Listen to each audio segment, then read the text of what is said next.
காங்கிரஸ் வந்தாலும் வேண்டாம், அது திமுக கூடவே இருக்கட்டும். கதவை மூடின விஜய். ஜாதி கட்சிகளும் வேண்டாம், மதிமுக தேமுதிகவும் வேண்டாம். அதிமுக திமுகவில் இருந்து ஊழல் அரசியல்வாதிகள் வந்தா கதவை திறக்க வேண்டாம். பிடிஆர் மாதிரி நல்ல அரசியல்வாதிகள் வந்தால் மட்டும் பரிசீலனை செய்வோம். மக்கள் கூட கூட்டணி வைப்போம். மக்கள் வாய்ப்பு கொடுத்தா நல்லது செய்வோம், இல்லனா அவங்கவுங்க வேலையை பார்ப்போம். விஜயுடைய தீர்க்கமான முடிவு இதுதானா?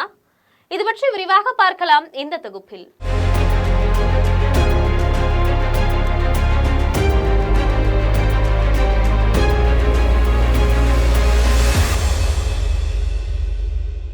தமிழக அரசியல்ல தமிழக வெற்றி கழகம் எடுத்திருக்கிற நிலைப்பாடு நிறைய ஆண்டுகளாக நிலவி வரும் திராவிட கட்சி முறையிலான சமரச அரசியலுக்கு ஒரு சவாலா அமைஞ்சிருக்குது.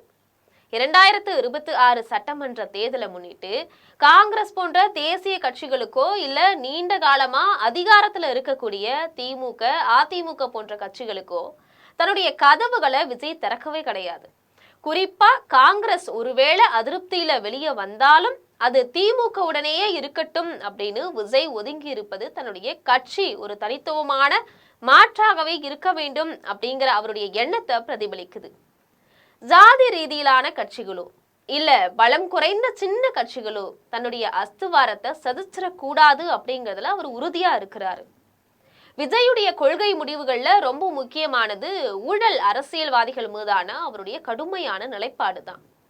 திமுக இல்ல அதிமுகவிலிருந்து வரக்கூடிய நிர்வாகிகள் ஊழல் பின்னணி கொண்டவங்களா இருந்தா அவங்கள தன்னுடைய கட்சியில இணைக்கிறதுக்கு அவர் விரும்புறதே கிடையாது. அதே சமயத்துல ஆளுங்கட்சியில இருந்தாலும் பிடிஆர் பழனிவேல் தியாகராஜன் போன்ற நேர்மையான மற்றும் படித்த அரசியல்வாதிகள் மேல தாவேக தரப்புக்கு ஒரு மென்மையான அணுகுமுறை இருக்கிறதா கருதப்படுது. அரசியல் அப்படிங்கிறது கொள்கைக்கான களம், அது ஊழல்வாதிகளுக்கான புகலிடம் கிடையாது அப்படிங்கிற செய்தியை விஜய் இதன் மூலமா ஆணைத்தரமா சொல்லி இருக்கிறார். கூட்டணி பற்றி பேசும்போது விஜய் எப்பவுமே முன்னிறுத்துறது மக்களை மட்டும்தான். மற்ற கட்சிகளுடைய பேரம் பேசி தொகுதி பங்கீடு செய்யறதை விட மக்கள் கூட நேரடியான கூட்டணியை அமைக்கிறது தான் நிரந்தர வெற்றியை தரும் அப்படின்னு அவர் நம்புறார். திராவிட கட்சிகள் தங்களுடைய வாக்குகளை தக்க வச்சுக்கிறதுக்காக சின்ன கட்சிகளை சார்ந்திருக்கக்கூடிய வேளையில விஜய் ஒரு தனி பாதையை தேர்வு செஞ்சிருக்கிறாரு. மக்களே தன்னுடைய பலம் அப்படின்னு அவர் கருதுறாரு. ஒருவேளை மக்கள் வாய்ப்பு தந்தா ஒரு நேர்மையான ஆட்சியை வழங்குறதுக்கு திட்டமிட்டு இருக்கிறாரு. விஜயுடைய அரசியல் திட்டம் அப்படிங்கிறது ஒரு வெற்றி இல்லைன்னா தோல்வி அப்படிங்கிற இரட்ட நிலைப்பாட்டை மட்டும் கொண்டது கிடையாது.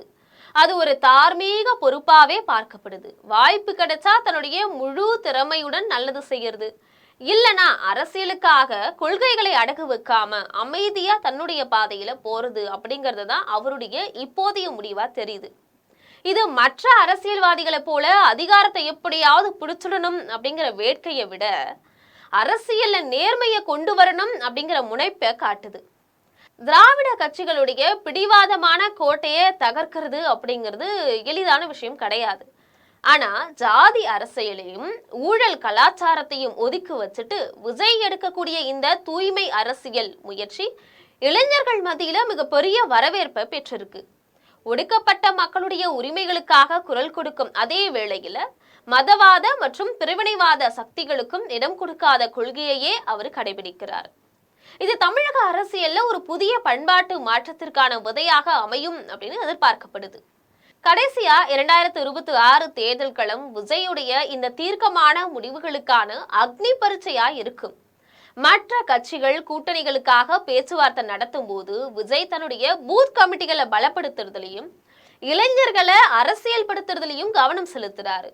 மக்களுக்காக நான் மக்களுடன் நான் அப்படின்னு அவருடைய தாரக மந்திரம் வெற்றி அடைஞ்சா அது தமிழக அரசியல் வரலாற்றுல ஒரு பொற்காலத்தின் தொடக்கமா அமையும். இல்லனா தன்னுடைய கொள்கையை விட்டு கொடுக்காத ஒரு தலைவரா அவர் வரலாற்றுல நிலைத்து நிற்பார்.